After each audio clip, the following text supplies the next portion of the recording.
I sat alone in my living room watching the TV. I live in Pennsburg, Pennsylvania, in a single family house. It's pretty quiet out here as there are a few other homes around us and a single road that divides us with nothing but a bunch of tall trees and a lake. I was 12 years old at the time while my parents were out of town with the neighbors' parents. We have three other neighbors around us. Dan, my closest one, was a great friend and we usually play games or watch TV together when we hang out. I liked having the house all to myself as I felt the freedom to do whatever I wanted without being told what to do. It was around 11 or 12ish. Can't remember the exact time, but I was getting ready to play my GameCube. I don't know what it is, but whenever I'm by myself, I hear weird things around the house as if someone else is here with me.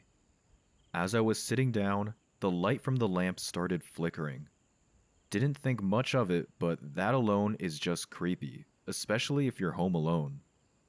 I then heard a faint sound of a branch scraping against the window. All the hairs on my body stood as I stood there in silence, not moving an inch. I tried to dismiss it as the wind, but my imagination began to take over and I have thoughts of someone lurking just outside, trying to find a way in. My heart was beating so fast to the point where I could hear it in the silence. I slowly walked to the corner of the wall in silence as I was panicking inside. I found myself constantly on edge. My senses went up even higher and my mind was racing. I convinced myself that I heard footsteps in the hallway and whispers drifting through the vents. I didn't know what to do or where to go, but I forced myself to move. I tiptoed through the house, checking every door and every window. I felt someone was behind me every time I turned the corner. As I was going to the back door, I noticed the bottom door was unlocked. I was panicking, asking myself if I locked it earlier or if my parents perhaps forgot to on their way out. I locked the bottom part, but I just thought it was too late at that point. As I turned around, my heart skipped a beat. I heard a thud, like a shoe walking on wooden floors. I then heard the keys slowly jingle as if they were being taken off the hook from the wall. My pulse raced, and I felt sweat come down my head. I stood frozen in the hallway, pitch black in front of me.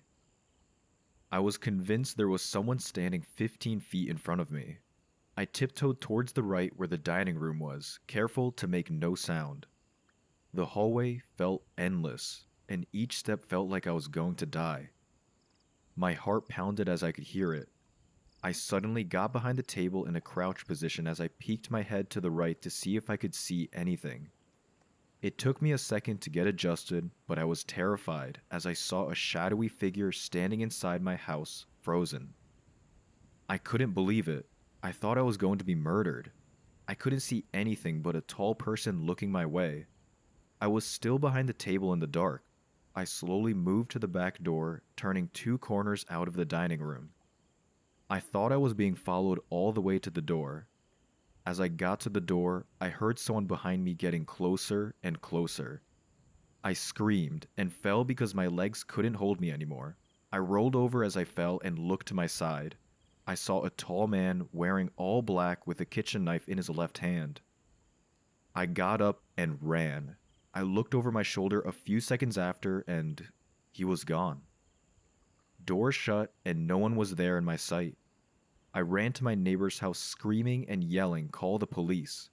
My friend Dan was with his mom in the kitchen as his dad was calling the police. The police showed up 10 minutes later and searched the entire house but couldn't find anything or anyone. My parents got back an hour later. I told them what happened, but they, to this day, think it was my mind playing tricks with me. I know what I saw, and from that night on, I never stayed home alone as I always feared someone coming back inside. I'm 24 now, living on my own in New Brunswick. I still get the chills thinking about it at night before going to sleep. I'm lucky I was awake that night. Maybe I wouldn't be here otherwise.